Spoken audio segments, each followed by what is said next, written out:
সোনা মসজিদ স্থলবন্দরে মালামাল আনা নেয়ার ক্ষেত্রে রাস্তা সংকটের কারণে দ্রুত ৩ কিলোমিটার সড়ক নির্মাণের নির্দেশ দিয়েছেন নৌপরিবহন ও শ্রম কর্মসংস্থান উপদেষ্টা ব্রিগেডিয়ার জেনারেল অবসরপ্রাপ্ত এম শেখাওয়াত হোসেন। শুক্রবার দুপুরে সোনা মসজিদ স্থলবন্দর পরিদর্শনে এসে সাংবাদিকদের কথা জানান তিনি। এ সময় তিনি আরও বলেন, বন্দরে শ্রমিকদের চিকিৎসার জন্য একটি হাসপাতাল নির্মাণ করা হবে। এর আগে উপদেষ্টা পানামা সোনা মসজিদ পোর্ট লিংক লিমিটেডের সম্মেলন কক্ষে স্থলবন্দরের অংশীজনদের সঙ্গে মত বিনিময় সভায় প্রধান অতিথির বক্তব্য রাখেন।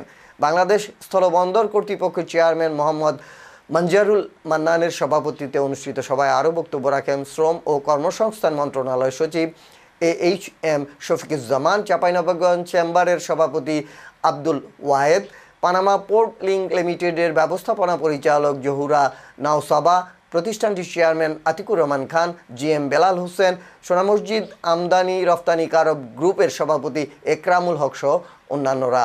এ সময় জেলা প্রশাসক আব্দুস সামাদ, পুলিশ সুপার রেজল করিম সহ আরও অনেকে উপস্থিত ছিলেন।